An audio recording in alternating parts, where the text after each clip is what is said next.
Welcome back everybody, thanks for joining my channel. Today I am showing my Barbarian doing a Greater Rift level 42.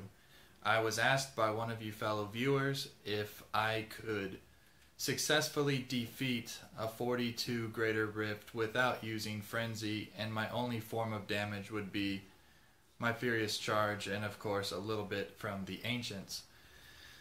So I accepted the challenge to try it out, and as you guys know, and if you don't know, my Barbarian is not my main character. I would prefer the Demon Hunter, but the Barbarian is a very fun build, and it definitely gets you away from other character classes. So in this video, I encountered quite a bit of density, which really helped me out with the Furious Charge, being that that was my only form of damage.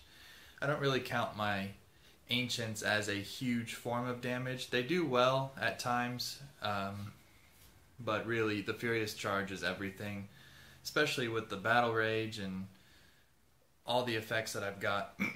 Down below in the description I will link what I did for this build, but I personally do not recommend not having any other form of Furious Charge. I know some of the other YouTubers may use just Furious Charge, they may add Sprint in there, and some people don't even use the Ancients.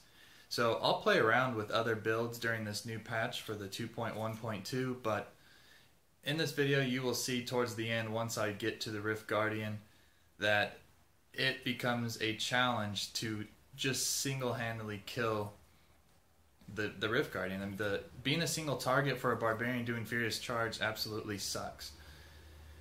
So it took me some time to kill him. I absolutely demolished the rift, it seemed. I had at least half the time or more remaining, and you know, once I was fighting the Rift Guardian, I felt like killing him forever because my Furious Charge just had to keep recharging.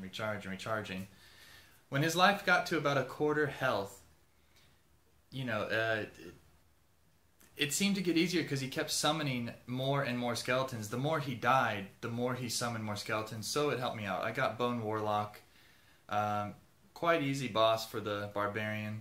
Again guys, this build was a bit more challenging, not having just Furious Charge as the only damage, but it was a challenge because I'm used to having Frenzy so that I can attack those single targets when I do not have Furious Charge available, or my Ancients. So I will play around. I have seen other types of things I could do. I'm actually real interested in trying out the Lightning Barbarian, which I'll create a video on that next. I played around with it. It seems like there could be a lot of damage there. So again, definitely I'll create a video on that so you guys can try it out yourselves. We must have at least, I would say at least 3 minutes to kill a Rift Guardian successfully, with or without pylons. You never know. Conduits will no longer kill a Rift Guardian in 10-15 seconds for us. So that is off the table.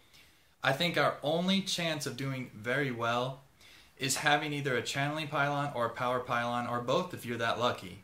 Power pylons still do quite a bit of damage, but as you guys saw when I touched that power pylon, stupid me, I touched it when my Ancients were already summoned, so I didn't really get the full effect of having them out with the power pylon.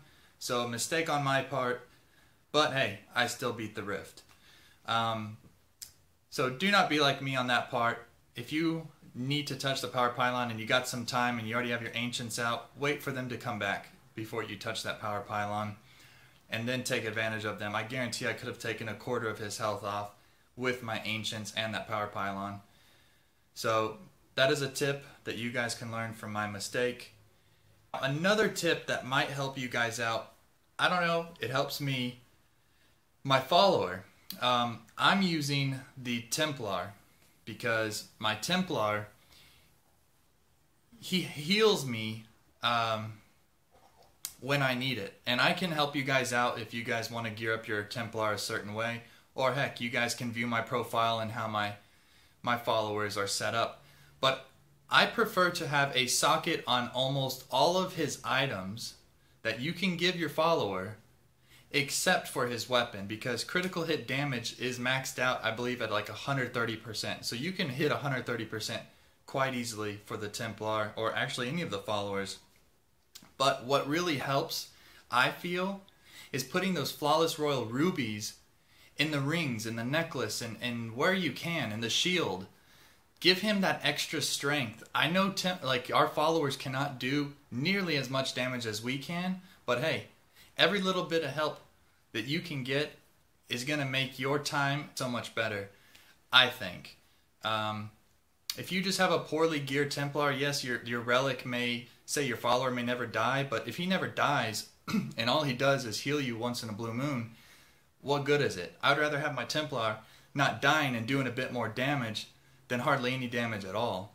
So, heck, like I said, any help is better than no help. You guys might want to try that out. If you got some gems to spare, I would definitely make some flawless royal rubies, socket that guy up. And personally, I use mostly rare items on my Templar. If I find a decent ring that has, you know, strength and crit chance and a socket, that's all I need. You do not need crit damage for your followers because, like I said, there's a cap. And I'm not sure if there's a cap for crit chance. I doubt it because I have not seen it yet happen with me.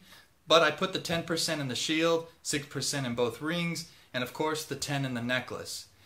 That really helps the Templar out with helping us.